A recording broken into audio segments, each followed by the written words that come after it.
Oh boy. I started just to make sure that I would be as close to the time. I didn't even have time to barely use the bathroom when I got in here. I'm still 15 minutes late.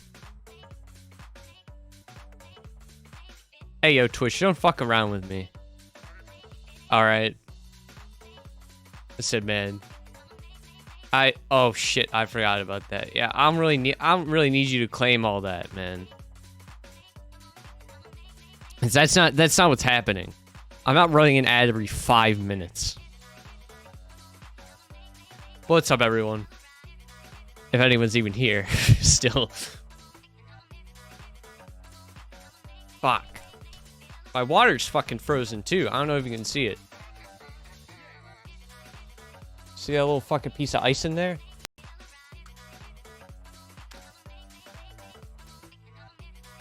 So we're just having quite the time right now.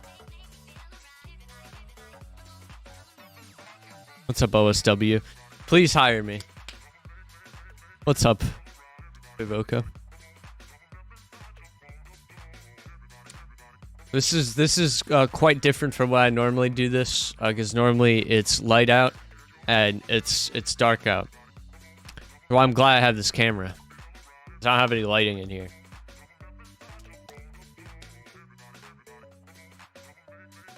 Oh shit. So my plan was, I'll tell you guys this. I was supposed, in my head, I thought I was going to be home approximately an hour ago, so I'd have time to review my my resources. That didn't fucking happen. I got home like 7 minutes ago. I rolled in here. This is what I was wearing. It's fucking cold out. I really should be wearing a thicker jacket than this. I've been enjoying wearing this, but it's not cutting it recently. I need something thicker than this for the appropriate weather conditions. But besides that point, I guess I'll just fill time when I get some more people in here. I'm actually gonna make a tweet. I never tweet when I go live because I think that's kind of annoying, especially from my account where I don't tweet much else. So be like, had like 2 minutes since I was running late. Live now. Okay, so yeah, went to this Italian restaurant. It's actually very mid. The dessert was great. The actual food was a bit F for me. Other than that, I had a fine time.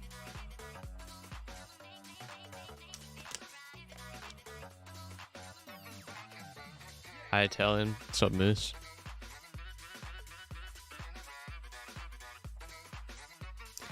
All right. So I'm gonna need some help from some people who were watching some of these VTuber tournaments in real time, because I didn't have time to skim through any of the VODs because I got home late. But I'll get through some of the more boring discussion points first, because normally for these discussion videos, I turn them all into one big video.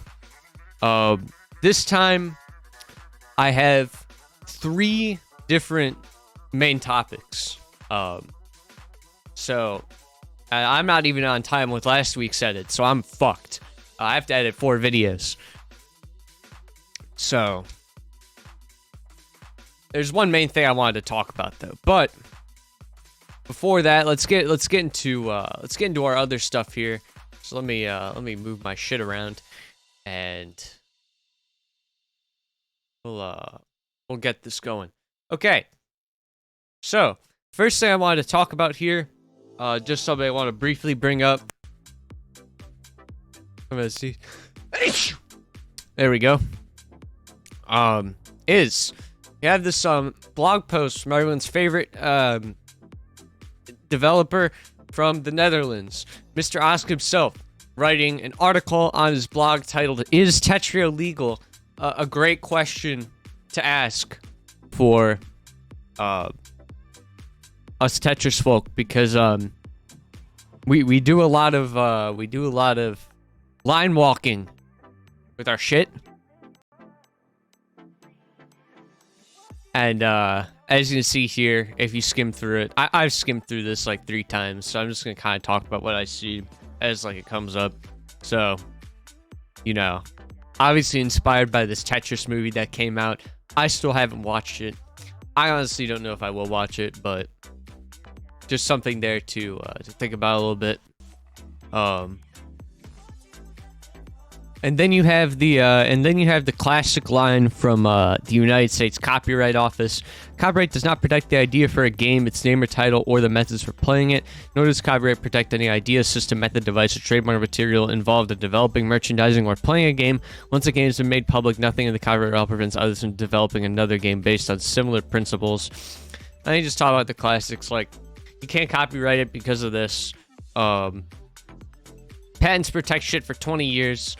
It shit would have expired because Tetris is old. Tetris is old as hell. Concept's fucking old. I think we're even getting close to the point where the original Tetris guideline would have expired, under a patent, or that might have already happened actually. It's fucking 2023. That's crazy. And then here we have the trade dress thing.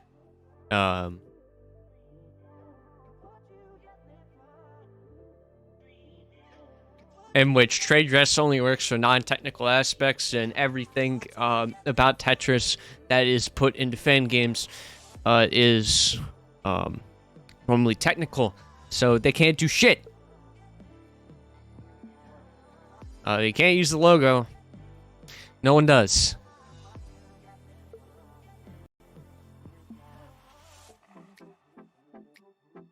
And the main point that Osk brings up is like, with a game like Tetra Online, you have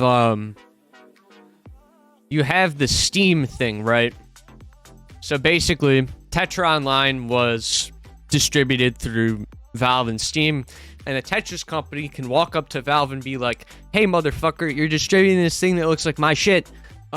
Take that shit down, or I'm gonna sue the shit out of you and this poor little guy trying to make the game." And Valve's like, "Nah, brother, I gotta spend all my money on CSGO and Dota and neglecting 3 of our other franchises." Yeah, that shit gets taken down. So there's a nice little classic. But since Tetrio, you just go to this little website and it's independently operated, that means also have to take or Tetris would have to take good old Osk to court, and they are probably gonna lose, so they're not gonna do that. And as such, they're not gonna waste money.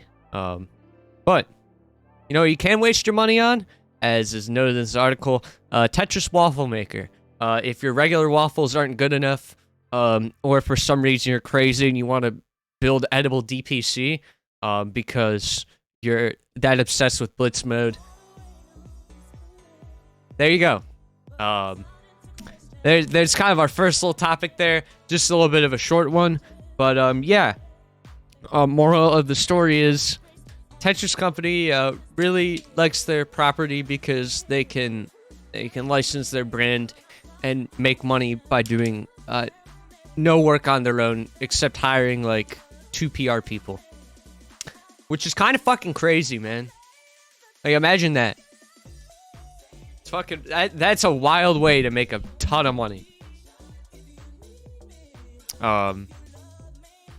And they don't want people to get under the impression that they can make products anywhere near this game that does not involve, you know, walking up to Blue Planet and handing them a wad of cash or a profit share. So, yeah. Hank Rogers needs more money, is basically the moral of the story. Hank Rogers needs all of your money. Every single dime that you have, he wants it if you want to make shit with Tetris. There you go.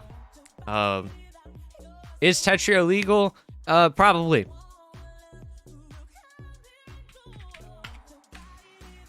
Now, just a quick close to that first topic. Very simple. Second thing I want to talk about, alright? So, was this last weekend or the weekend before? I honestly forgot.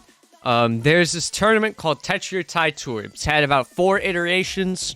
The tournament cooperated by the Thailand Tetris community, or Tetris Thailand community, and Stacking Arena. All right, cool. We got some Thailand. Got some Thailand action. Let's go. I'm gonna check something real quick. All right, so TETRIS Tour 4 is a very interesting tournament. All right, I'm gonna read this. I'm gonna read this tweet here by Ducklife 4 player. All right, I'm just gonna pull some other stuff up as well.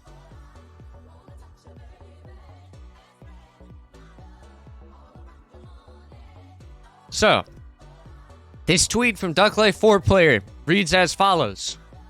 On today's episode of Duck Loses Grand Finals because of complete bullshit, I played in a double elimination tourney and lost the tourney coming from winners because I lost once, everywhere except for Granzo's double elim, but I had zero advantage coming from the winner's side. Definitely some of the dumbest shit I've ever seen, especially since the rules were extremely unclear about what was going to happen. Don't know why I even bothered joining tourneys at this point. And the rule that's screenshot reads as follows. Grand Finals will also be played at the same setting as the other rounds, but will be best of 3 sets. That means a player must win 2 sets of versus 7 to win the tournament. And then we have some more replies here that are him saying, nah, what the fuck is this, LMAO? How does Grand Finals not have bracket reset from winner's side? I'm sorry, but this is complete incompetence from Stacking Arena and should not be allowed in the Tetris community. Fucking embarrassment. Okay, at least not a bracket reset, but what the fuck is the point of an upper bracket when it doesn't even matter? Alright. So let's take a look here. If you look at TETRIS Tour 3, there is a bracket reset here. If you look at TETRIS Friendlies, the latest iteration of the TETRIS collaboration, there's a bracket reset. Let's take a look here.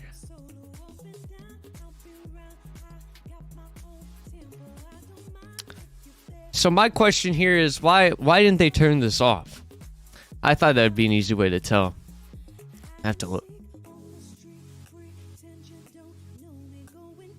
Okay, so I see what they're doing here. So ever since TETRIS Friendlies, this has been a rule.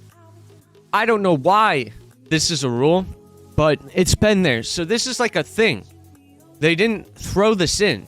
Like, this has kind of just been a trend. No matter what you want to say about the rule or not, this has been here. I will admit that the wording is what the kids would call subpar. But at least this specific part right here, a player must win 2 sets of first to 5 to win the tournament. Seems pretty obvious to me, okay? So, obviously, like, this is just pure assumption, but if you're an average player, you're probably going to assume that when you see a double elimination bracket, there's going to be a bracket reset. Definitely some people who were there did not completely read into the rules. The fact of the matter is, you know, I think some of these tweets that were made about Stacking Arena and Thai community were a bit hostile. Running a tournament with an abnormal format is not incompetency or not something that shouldn't be allowed.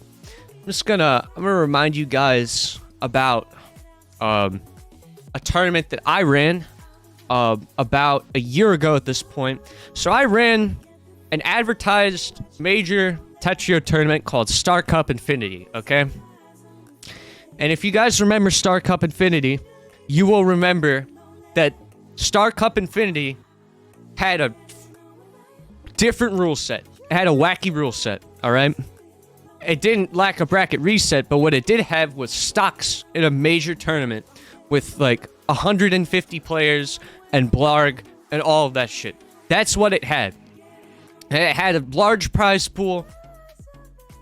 That is what the tournament was. And did people come out after me and say that I'm incompetent for running a non-standard rule set for Star Cup Infinity? No, they did not. No one said a fucking thing. They played the tournament and they enjoyed it, and they enjoyed watching it. So, the thing here is, I'm just gonna say, I'm gonna agree with the fact that not having a bracket reset is fucking bonkers and stupid, and I don't know why you would go through the effort to manually write this clause into your rules to prevent a bracket reset from happening. It's not like these tournaments last a long time. How many players? TETRIS Tournament 4 had 59 people registered. It was not going to take much longer to run a grand finals reset, okay? That's just the fact of the matter. Especially when you're running a best of set system. But I personally don't get it, but it was written in the rules. And if there is confusion, I'm sure Andy or whoever was English staffing this event would have told you. I'm probably going to have an unpopular take on this one. I'm already anticipating it, but that's my opinion on this. I'm curious if anyone thinks differently. Because yes, of course, not having a bracket reset's stupid as hell, but it's been in the rules for the past 2 of these events. So it's just kind of to be expected now. You should expect these tournaments to not have a bracket reset and run with the best of system for the end.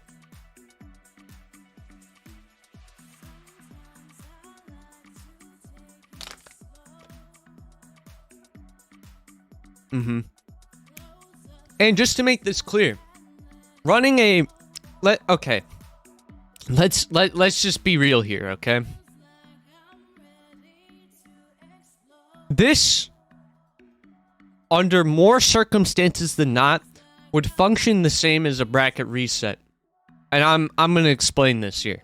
So, you will play a maximum of 3 sets in a best of 3, right? So if the winning player, or the player from winner's side is likely to, you know, win the first set, the other guy still has to beat your ass twice. So, like, what the fuck? Like, I understand they want to be a little bit more experimental, but it's just like it's like rather than... For me, it's like rather than, you know... let me find a good analogy for this for the video.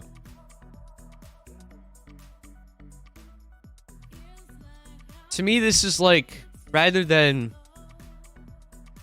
diagonally walking across like a rectangular piece of property, you walk around it like this. Like you're just adding extra steps to try and achieve the same goal. Well, I don't understand why they're running that format. It's been in the rules for the past 2, and it still gives you an opportunity to claw yourself back. You know? Am I okay? I'm kind of sick.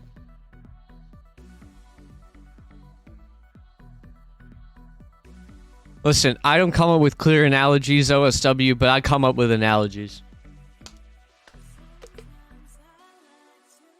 Basically just trying to say it's expert effort, or it's extra effort, and you're just trying to achieve the same shit.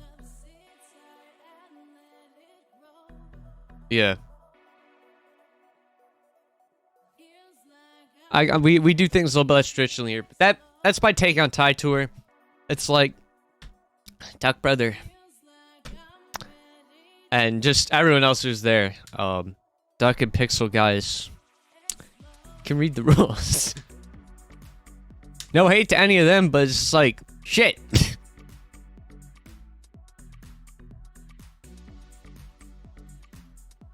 Also, IMO worth considering the ancient proverb, don't write tweets when angry. So true, man. Oh my god.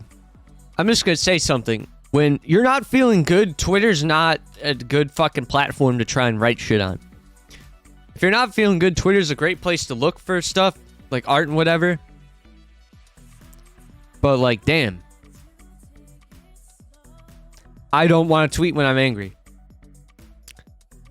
Plus, private accounts. Use them. Shit. Yeah, for sure.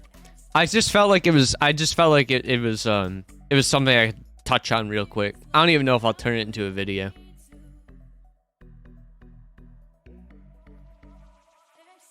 But I just figured it's something that I can speak on.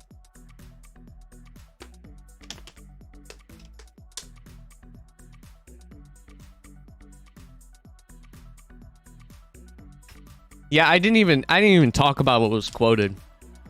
That's kind of irrelevant to what I was trying to point out. But obviously, that situation's fucking justified, and I'd be mad as hell. Like, how the fuck do you play a whole ass tournament and then not fucking finish it out? Jaden, thank you so much. How was the stream?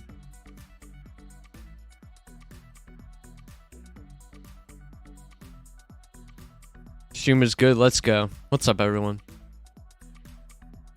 Internet issues. Keep in mind, I don't have the history on every single event here, so I'm just taking some at face value how it's presented.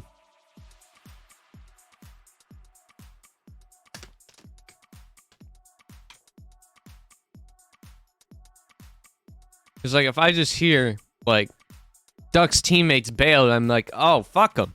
But, like, if there's a reason for that, then that's understandable. And honestly, if one of them was having internet issues or whatever, that should have been, there should have been something done with that match, in my opinion, especially if you're in grand finals.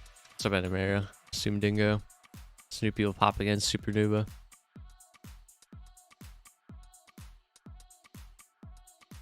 No, we're talking about IFT Trio. Completely different tournament. Completely different tournament.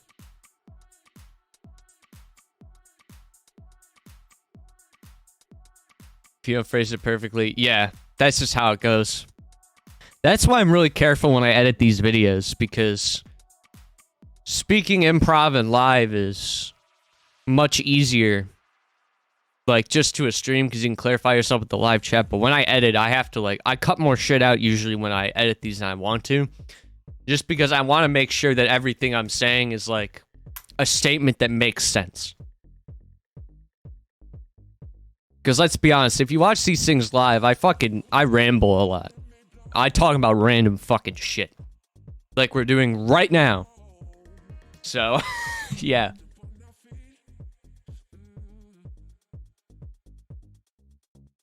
Alright. Now into the meat of the video.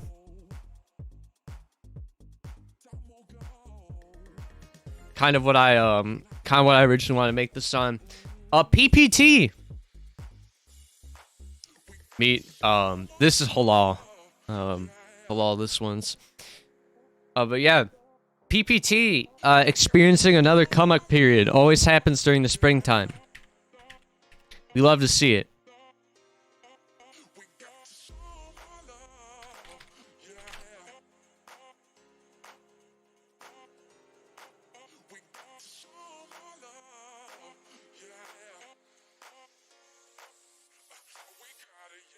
So I'm just going to show you all Steam charts here, just to paint a decent picture, and then we'll talk about why this is happening. So, Puyo Tetris 2 has been consistently for the past while peaking every day at over 500 users. And you'll notice a specific day where this number started hitting the 500 mark. April 9th in America. April 10th in Japan. And there's a reason for this.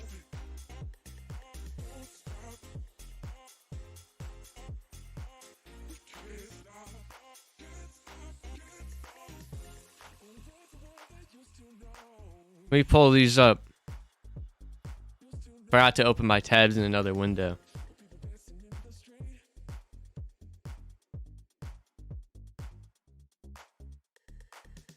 You know what happened on April 9th and 10th? HoloLive tournament. People love HoloLive.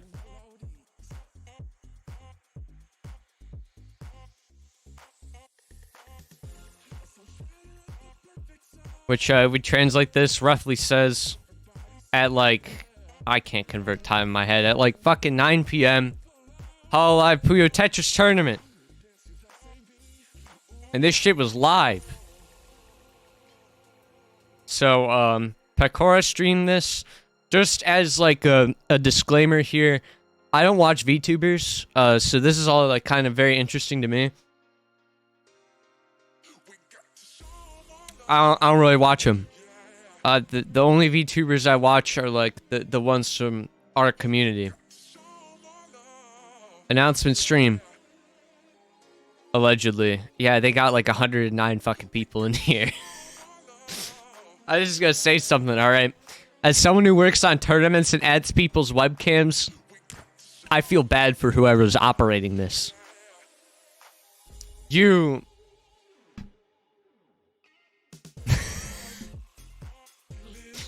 that's a good 25 web sources right there. My computer would combust if I had to run that shit. But this is not the only VTuber tournament.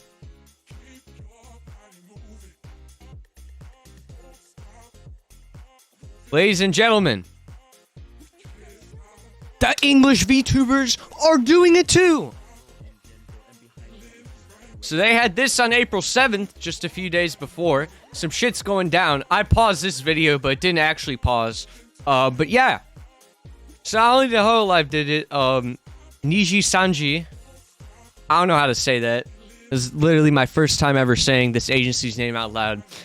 Also, running a PPT2 tournament. The attack on PPT is fucking coordinated.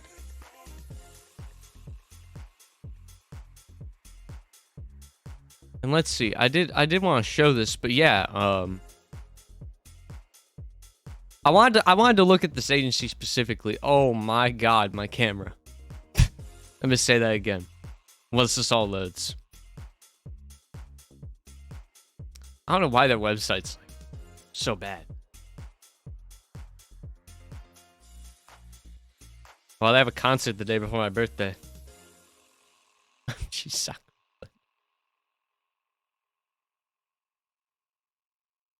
Sakura Bloom? Did I get fucking ripped off? Damn it!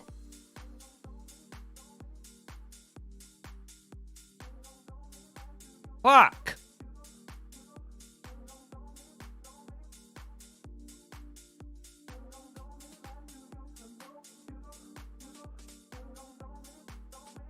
Yeah, as you guys can see, DG Sanji has a pretty decently sized English division. They do these international events. There's a concert that's actually on my birthday.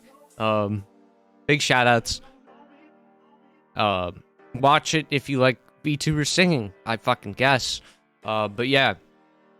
Within the past 2 years, if you've just been paying attention to the internet, VTubers have been taking the world by storm. Basically, since COVID started, a lot of people started watching them. And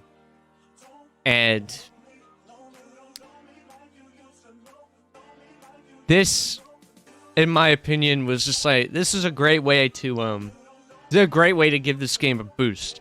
Now a lot of people, like, internally in the community have been talking about, like, why not TETRIS or Effect Connected?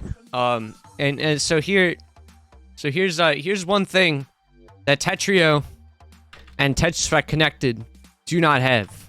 All right.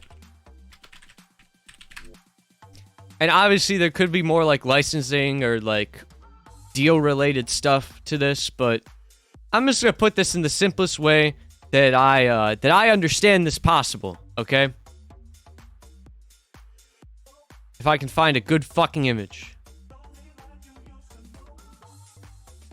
Here's what PPT has that none of this shit, nothing else has in this right now.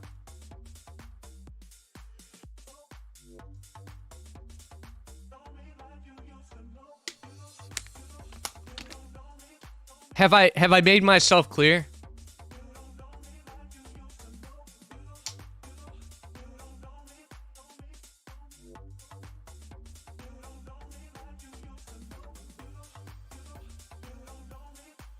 Yeah, this is old, but I literally just Googled PPT2 characters. I found the first high-res screenshot that came. I could have used this, but, you know. But yeah, PPT has characters and anime art style. Or not just anime art style, just like cutesy animation art style. Which would appeal to the audience of VTubers. And listen, before anyone comments or says in the chat some shit about character system, buddy, that's not a finished product, alright? You can't use them. You just can't use them. And TEC has, like, a floating, like, butterfly that's made of particles. So, there you go. Like, that just seemed pretty obvious to me why PPT was the game that was picked. And as you can see in this, Niji Puyo Tetris tournament, it has 425,000 views, okay? And these tournaments are insanely, effective. Because, let me show you something else here.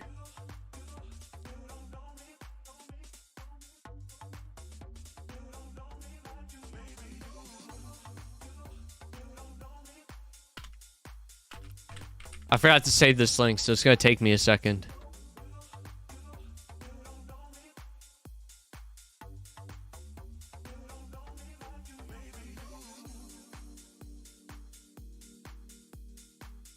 Shit, why is this so hard to find?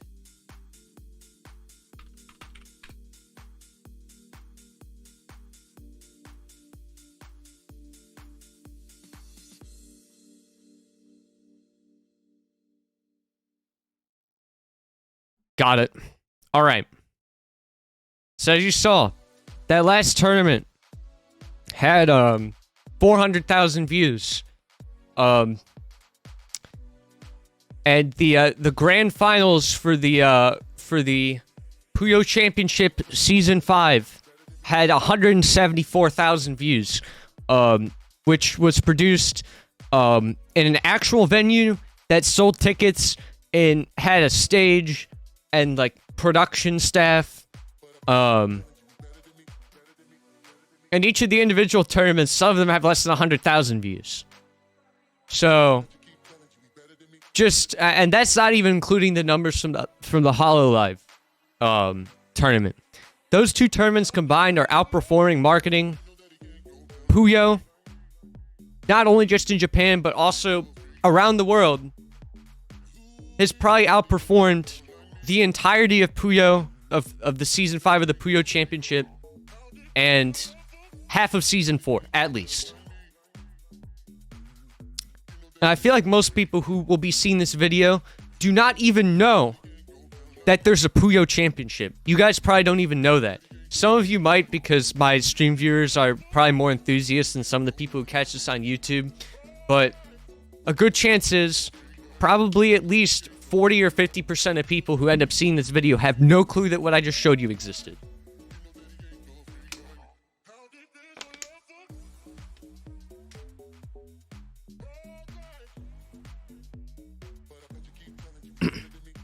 And how is this going to affect the community?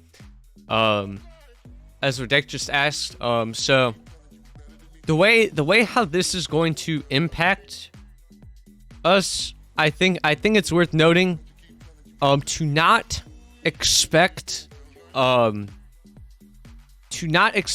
direct gain from this. What we are seeing, more people playing the game. Of course, that's gonna happen. In addition, I think we're going to see. I think the Japanese community is more like interconnected online. They're gonna see more stuff about this, but people have been curious, even in the English-speaking space, about PPT and how it works, especially people who aren't very aware of the Tetris portion. Which brings me to, ladies and gentlemen, the thread. If you follow Tetris content or Puyo content on Twitter, you've likely seen this thread in passing from your scrolls. Has a lot of views. And this is going to be my first raw reaction to it. I made sure not to read anything past the first tweet, just so you can see my opinions here. And yeah, follow my fucking Twitter, alright? Because Zynex showed a tweet off on stream, and is not following me despite including me in their event. So Zynex, goddammit. Up the metrics. Thank you.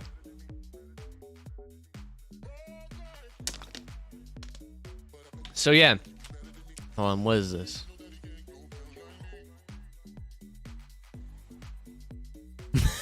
Is it a bug that Puyo Teto is in the trend? Sazio is shocked, and I'm not following them. That's kind of criminal. We're gonna fix. At least I'm fixing that problem. All right. So the thread reads, a couple different VTuber orgs have run Puyo Puyo Tetris 2 competitions over the last few weeks, with the most recent being a Hololive tournament that got swept by a Puyo player to some controversy. I have zero interest in fan drama, but I do want to break down the Puyo and Tetris matchup. In short, a bunch of newcomers lost a casual tournament to a relatively competent Puyo player who actually practiced, that also beat the post-tournament Tetris master in an exhibition, leading many to conclude Puyo's busted. Serious PBT players will scoff at that idea that the game's been weighed in favor of Puyo. High-level mixed Puyo versus Tetris events have been and continue to be dominated by Tetris, and the old review quote about Tetris players being a slight disadvantage has been memed to hell. That said, the observations that many people have made aren't wrong. Puyo can send relatively big chunks of garbage in relatively small chains. The amount of garbage generated does increase in Puyo's favor as games drag on. So, does this mean lower-level players are screwed versus Puyo? Nah. First off, even after all these years of PBT being a thing, the average Puyo literacy is still not super high, and I feel like the percentage of players who can even consistently 5-chain or more under pressure is fairly low, and that's true outside of JP hours. Conversely, the average degree of Tetris literacy is shot way up over the past 5 to 6 years thanks to a steady stream of quality high-profile Tetris games, the BT1 arguably being the first one, a big increase in spectator-friendly events and instructional content in the wake of CTWC, etc. In short, Tetris players are better than ever, and the path to improving, even at a casual level, is shorter and clearer than ever. So any hump one might conceivably hit versus Puyo players probably won't last as long or be as tough to overcome as you may think. On top of that, Tetris tactics are virtually unchanged versus Tetris or Puyo, whereas Puyo players need to learn a whole second game plan to hang versus Tetris, so if you run to a competent Puyo player, if they run the typical Puyo playbook, it won't always work. Put simply, Puyo garbage, which falls for above blocking change bearing your field, is both way more of a nuisance than Tetris garbage, even in small amounts, and something that a Tetris player can send far more frequently than ever would occur in a traditional versus Puyo game. I skipped that intentionally, because it's just mentioning something that's not relevant to what I want to talk about. Tetris garbage not only minimally affects the stack, but can also be converted into attacks, so non-decisive garbage isn't a big deal and can be even more advantageous. Puyo is reliant on a certain amount of setup, but Tetris is all DPS and hit rapidly right away, denying that setup. So what GSK just explained here is called stun locking. Basically, as a Tetris player, you be mean by playing faster, and you prevent a Puyo player from doing shit. There you go. Puyo players can learn specific strategies to mitigate the unnatural frequency of garbage generated by Tetris players, but those specific strats aren't going to come naturally to traditional Puyo players. It's almost akin to fighting the CPU in a fighting game.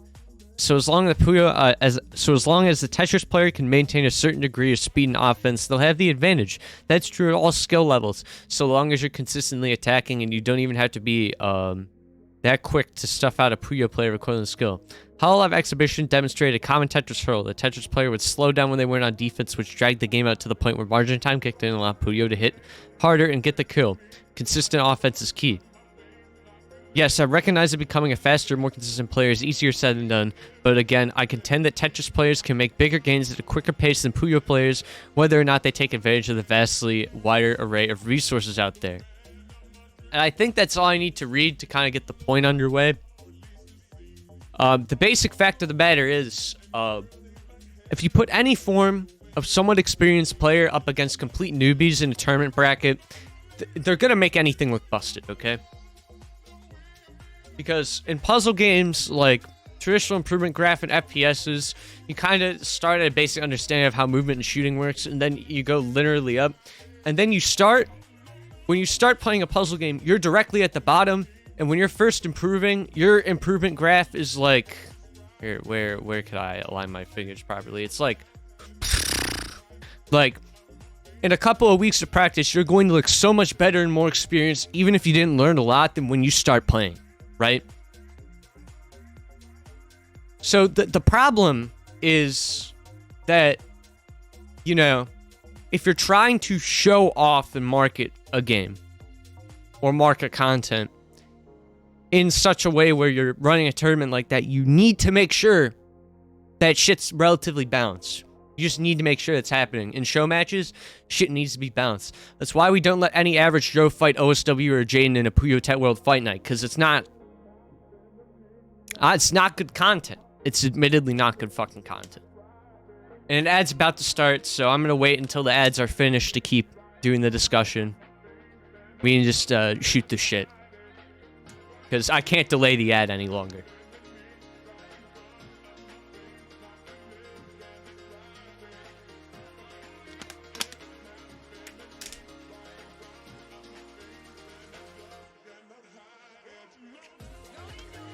Yo, Malx, thank you so much.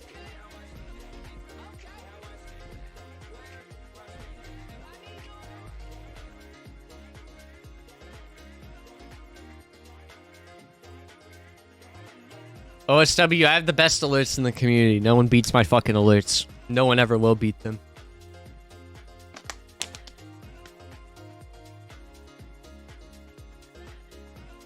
So true, Fox. If you don't want to see the ads on Twitch, hit that sub button. None of you can hear me right now, but hit that sub button. Helps me keep doing this stuff. I want to move to New Jersey. All right. So,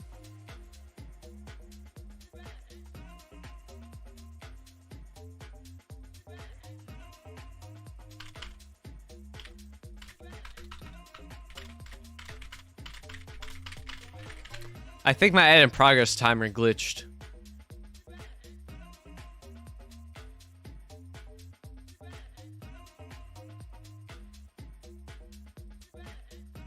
So I'm just gonna wait a bit to make sure.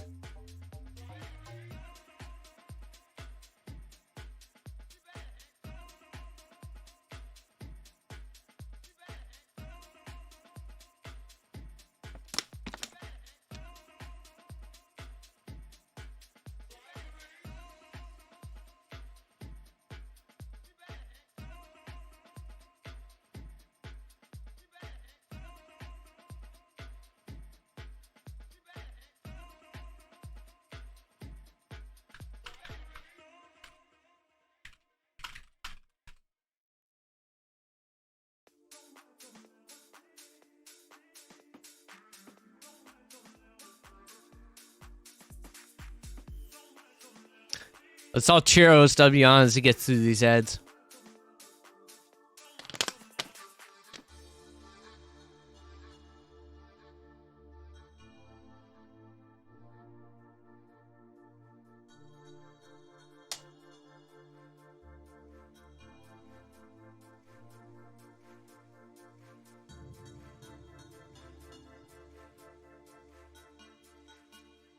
All right, most of you are probably back. But yeah, basically,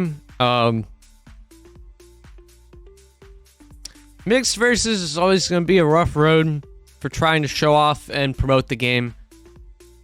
Simply because the mixed versus skill curve is like a fucking, at least from what I observe, it's like a... Like, that shit's whack, okay? Depending on, like, your game settings, how much you know about PUYO as a Tetris player, how much you know about Tetris as a PUYO player, how much you know about your own game. So much shit can change how well you play mixed versus, okay? Versus Tetris only, PUYO only, even swap. I would argue that at some certain lower level, you're more likely to beat a better PUYO player in swap than in mixed versus. Like, there you go. But also, swap doesn't have spectators, so what the fuck can you do? God damn it. Sega, please.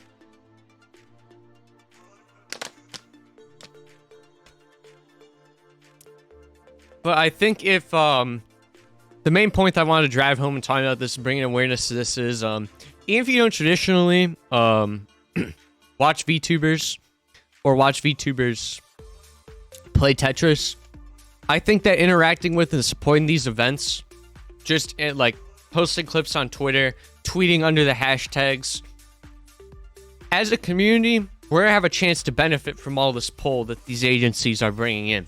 If a ton of people are watching this and they're scrolling through Twitter and they come across a tweet from you, they see more Tetris content. For example, like let's say we tweet relevant clips on Puzzle Kingdom or on my personal socials or whatever at the time, we have a relatively good chance at pulling some people, and especially with how many people are watching these things.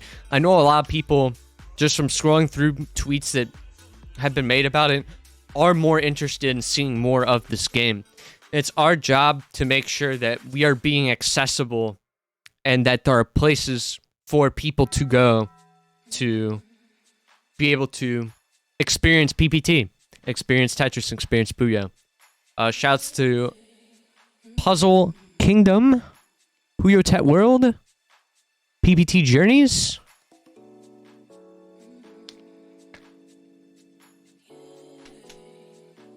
EPPC even as well. Just places that are accessible. They want to help new people. They want to educate people about the game. All the community members, all the owners. Just really passionate about it. Even extending to also orgs like Stacking Arena when they run PBT. Like, it's going to be a community effort to benefit from this. If you want to see PPT get pulled in, I know over the next few months when I get more time, I'm going to be doing a ton of stuff in PUYO Tet World and be promoting a bunch of events. It's been so busy recently. I'm glad I got that PCO out of the way though.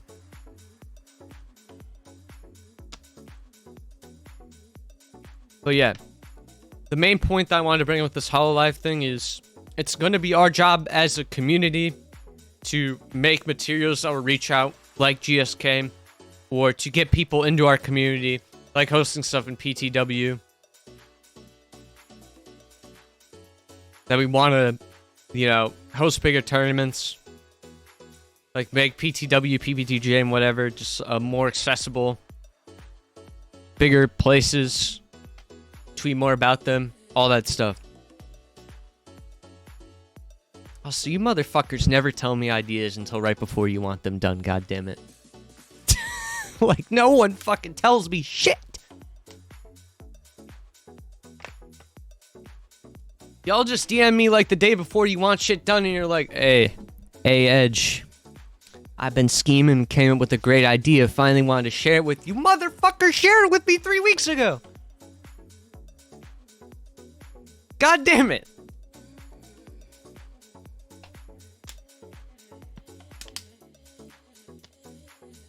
Like, guys, forget my DMs are open or some shit? Talk to me. I know I do a lot of stuff, but god damn it.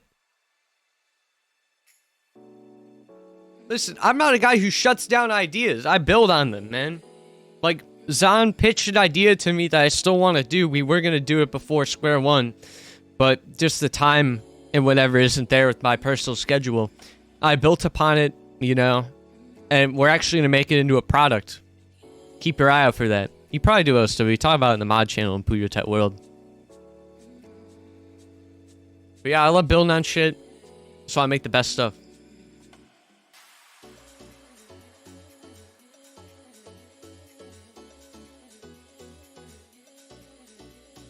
Man, the effects of that Italian restaurant are really starting to set in.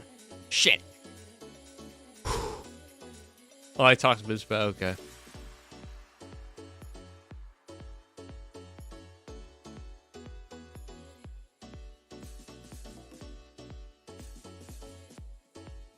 What could I do?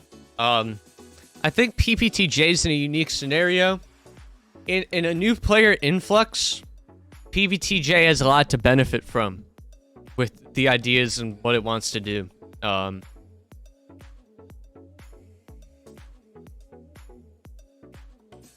think like one of the best things that PPTJ could do right now is get some resource hubs going just for like the ultra beginner level. Get people in and get them knowledgeable to the point where they know what questions to ask about their gameplay. Show them like basic stacking tutorials for Tetris, chain forms, and simple guides and terminology for PUYO. Like, I just saw the game 2 days ago, and I just saw this tweet pop up, and then what you want to do is promote that shit on Twitter. And then, you know, and then, like, consistently promote it on Twitter as these new tournaments are happening. Like, hey, you want to watch this VTuber tournament? You want to watch this next tournament in English? We have these guides. We have these resources for you. Just remaking new guides to be good as well. I'll have a lot more time over the summer to assist with that stuff because as it looks now, I'm not really going to have too big of a job going on. Or any of that. So I'm going to have so much time to work on stuff. Because all I have are some contracts from a company that I used to work for. Doing some youth program stuff. And that's all I have booked over the summer. And then vacation. So I have so much time.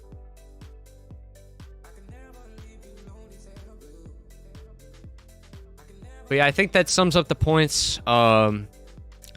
Overall, if we can get appeal into the community, these VTuber tournaments are going to be great. They're probably quite profitable for the agencies, and if we take advantage of them, you know, mine for players and try and get people in here, we could also take great advantage of this random spike of exposure that we never expected to see, you know?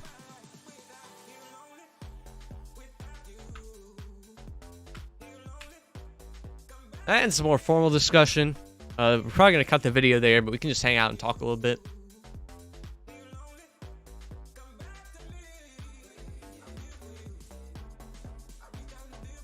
I think that was a good session, especially for the fact that I'm basically sick. So, wasn't bad at all. Oh, fuck, man. We were gonna see. No, Fox, that's not. That's wrong. There are 20 people, and probably 5 of them are actually on stab.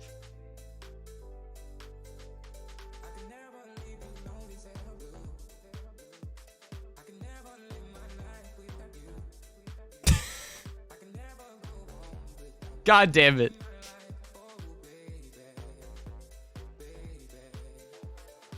But, I wonder what I can talk about for next week's discussion video. Because next week, since I'm leaving on Wednesday, I gotta do the discussion stream Tuesday night.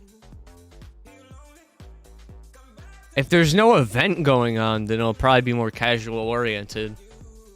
But shit just keeps happening at Chilol, so I can't really get to your suggestion because I kind of want to keep it semi-relevant to shit that's happening the past 2 weeks. And if there's nothing really left to talk about, then that's why I plan on hitting those topics. Because I can do a topic about casual stuff any week. So if there's a slow week where there's nothing going on or nothing worth mentioning going on, that's an easy gap to fill that in, you know? Like, for example, next week there's no major anything booked, so that would be a great time to do it. So unless something wild happens this weekend, then it might be the next stream. Might be doing it in about a week. Just depends on if anything happens within that week, or if I can shovel in multiple topics like this discussion. I'm trying to get more efficient at doing them, but it's just so hard when you're filming on stream, you know?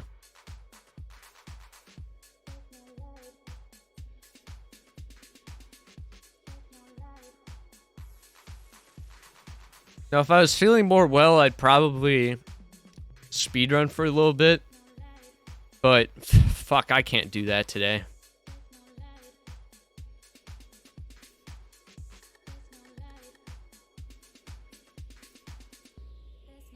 Like, today is not a day for that.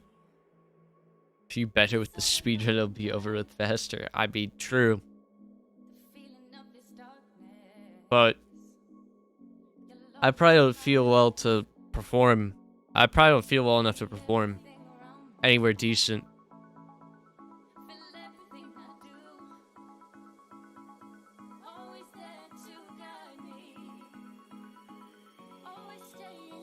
I'm fucked up right now. You guys have any quick topics you want me to talk about, or any suggestions or questions you have for me? I run through those real quick. I'm not quite an hour or anything yet, so I could go for a little bit longer. Where's Sirius? Right there. See him? I can't tell because it's blurred, but he's always next to Super Monkey Ball 2.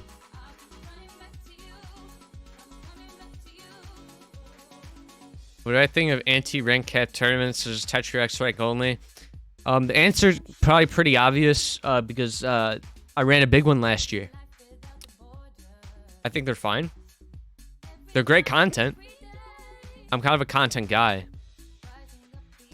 As much as I am a TO focused on all the player experiences, I'm also, you know, also a content guy. I still think Reg Evolution had the best content attached to your charity event so far.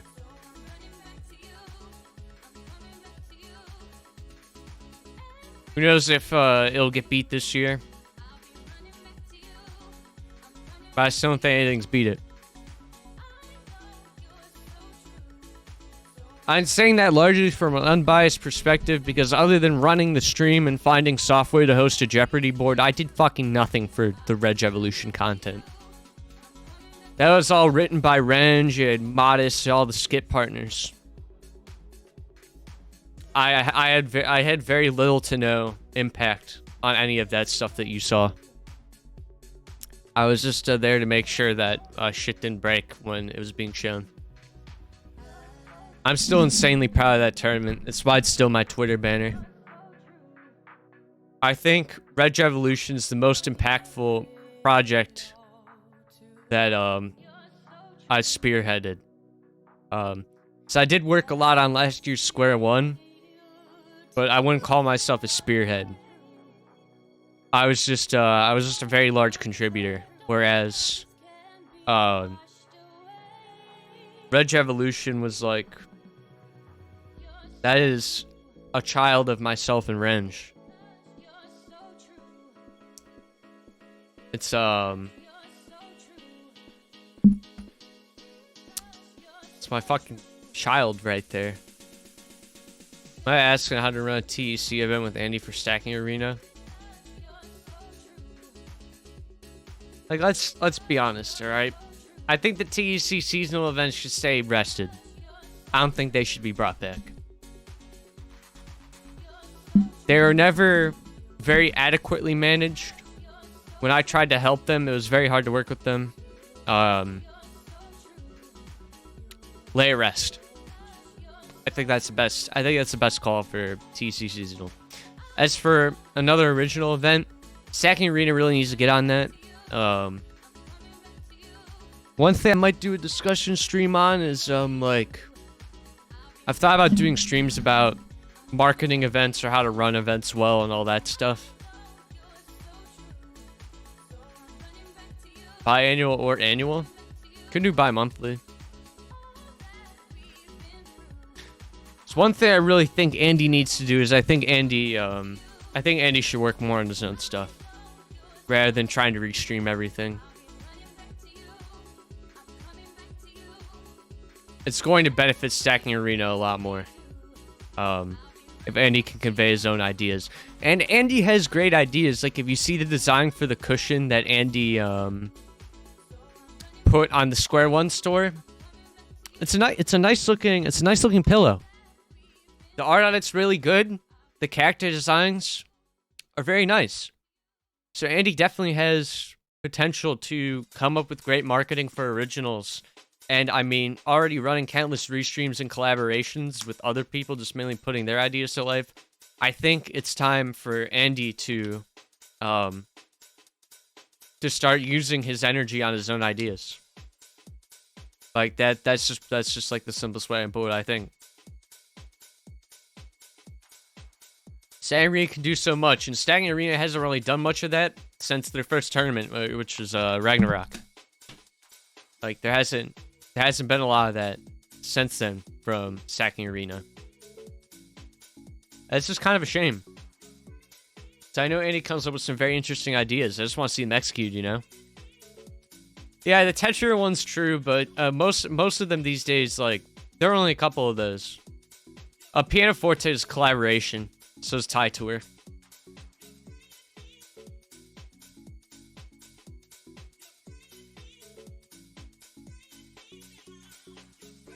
And even Ragnarok was a collaboration, but you could attribute most of the work put in to Andy. Andy worked on that for months. It was his first thing, and he's gotten a lot better since then, man. So I just want to see what Andy can do now. You know?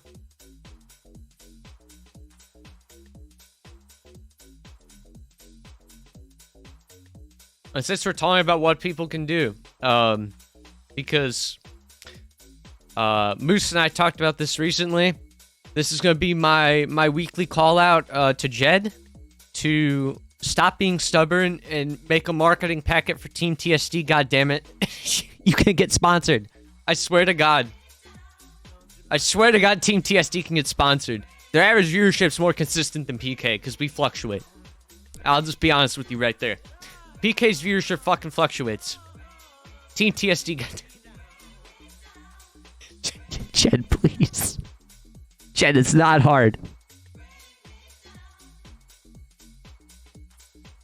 Fucking damn it. For real! That's what I'm saying.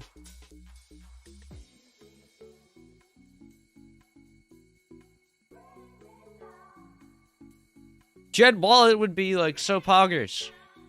And Jed's like paying for art out of pocket right now, and I'm like, brother, get Tetra Cup a sponsor. Tetra Cup a corporate sponsor. Like that brand, a brand's so easy to use to get shit done. I'm not saying getting a sponsor is easy. I'm just saying that it's very possible for Team TSD.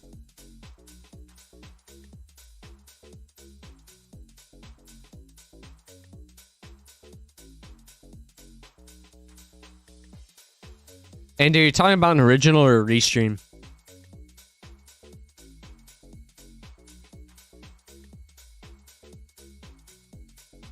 Interesting.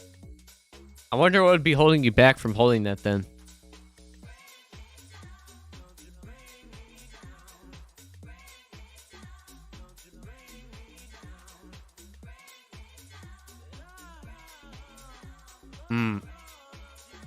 I won't dwell on that too much. So I don't want to shake that spilled in the good old EdgeTE Twitch chat. That would be a shame.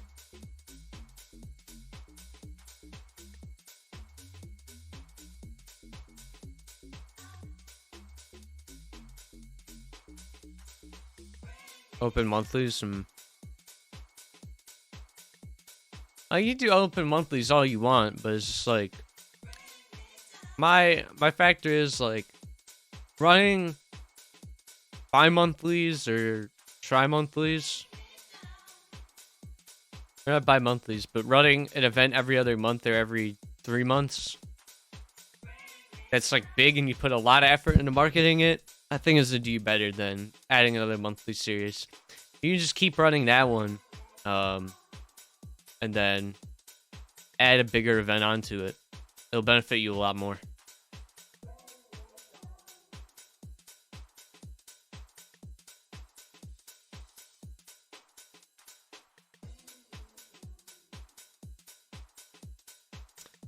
Let's see, anything else to talk about?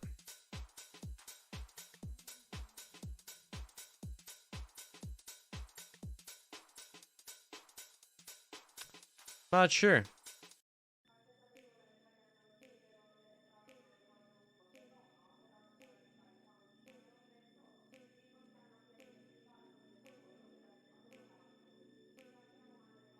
Let me get this highlighted before any audio is potentially muted.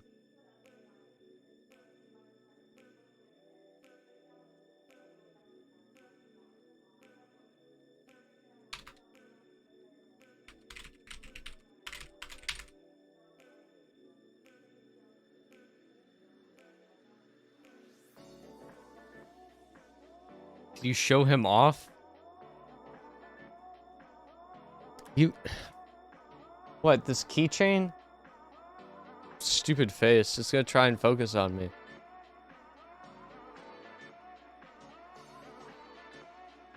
There you go. I'm not doing that again. At least today.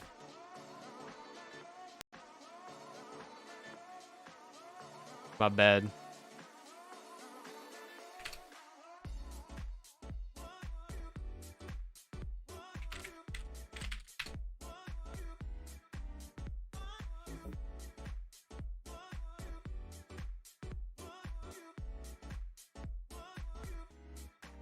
A quick bit of advice just before I go. What are the things I should know or have for a new tournament before setting a date and publicizing it? Graphics, bracket page, match arena. Yeah, that's basically it. And have a general idea of who you want to cast on that day. You know, get a head count of the staff you want. That's basically it. A lot of your work is done on event day. So much of it. It's day collisions. That's just handling the TO server, and usually you'll just move your date if your initial idea collides. If not, yeah, we had systems in place for TOs to contact each other. Rep TOs can see a calendar of upcoming events and which TOs are running them. Pretty good system. They have that for Smash as well, like all the Smash majors. Pretty convenient system.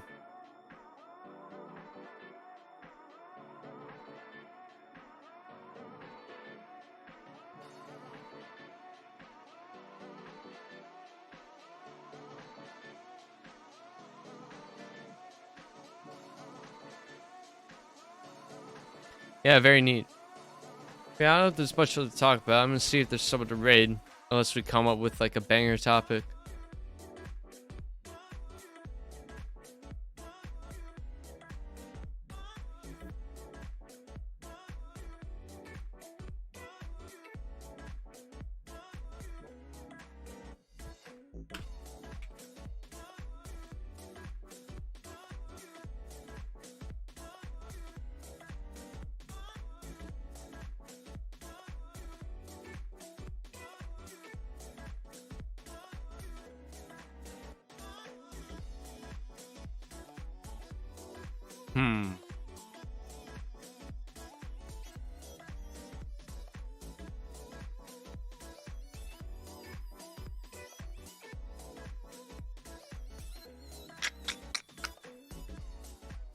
I do want to thank everyone for tuning in to the discussion video.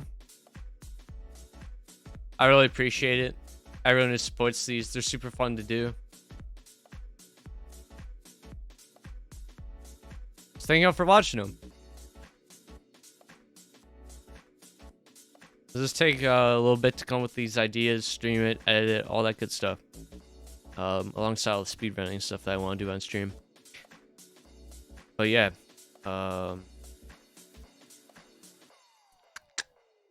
And one last thing I wanted to say, as you'll notice, I have this like a command in the title, at least that tweet I made a few days ago, about my stream production, all that stuff. I just want to give a huge shout out to everyone who retweeted that and helped spread the word, of the fact that I do want to take some independent production positions, all of that, potentially other communities. If anyone does want to hire me, because I've been getting a lot of experience in this stuff, and I want to spread my wings a little bit more, help get some more stuff on the portfolio, and inevitably to try and get my dream job.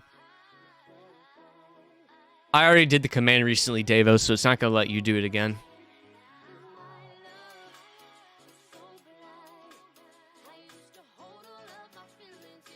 He's just trying to get it to show up. Ah, yes. But yeah, I really appreciate that. And if anyone else would want to go and retweet that, that would be super appreciated, especially if you have followers in like other gaming communities. Especially other competitive. It would really mean a lot to me. And it's crazy how much attention it's already gotten. Already like 68 likes, 28 retweets. So many of you guys have been super receptive and supportive. And I can't thank you all enough. I wanted to say this on stream at least once. Because, could be a big step for me, you know? Just one message can change stuff. I could get a pretty banger opportunity. I've been working on honing that craft for so long. It's quite the unorthodox, like, commission tweet. Artists normally offer commissions and all of that, and I'm just here like, let me run your fucking live stream, dude. But I'm just, like... I'm just super happy that this community is so supportive of my endeavors. Because just to get a little bit real with y'all, I've kind of, over the past year, I've had some real imposter syndrome shit happen. Just, I don't feel entitled. I haven't felt entitled to some opportunities I've gotten or credit that I've gotten for work or whatever. Sussy indeed. But a lot of people come through when I least expect it, and I feel so validated. So I have to thank you all so much for that. It's like, holy shit, man. I did not expect 70 people to like the tweet about me looking for production work opportunities. It just shows how cool the community can be and how cool some of you are. Yeah. It's because it's so dark in here. I'm using a mirrorless camera, the low light lens. So it's pretty good at capturing the detail. If I'm not streaming and you zoom in, it shows a scary amount of imperfections on my face. It just makes you want to buy another C920. So it all just doesn't get picked up, and I feel better looking.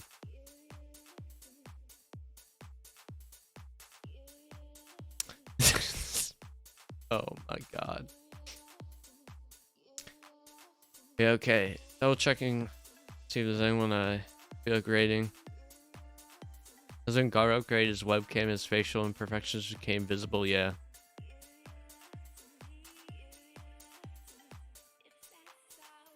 Which I didn't buy this for a webcam. This is my photography camera. Just why I'm not taking photos. I use it here at my desk as well. Just so I don't have to have a webcam and a cam. Can use both. Capture card thing was only 20 bucks. It was just worth it. Make sure to look at PUYO World after the stream. Look at PUYO World during the stream.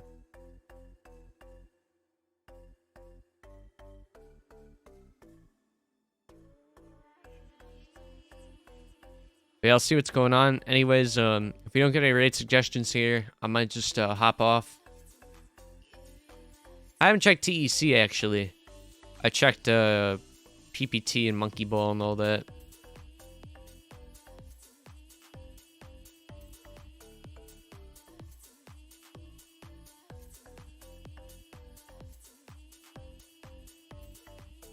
Do I really raid Wumbo playing Tetria?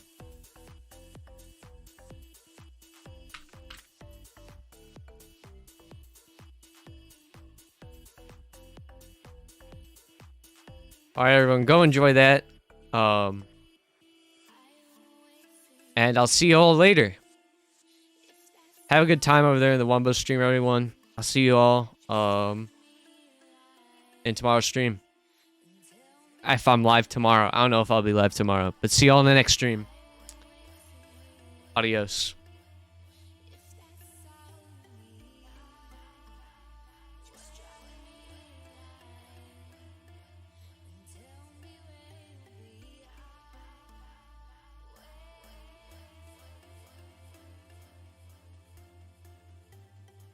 Oh man.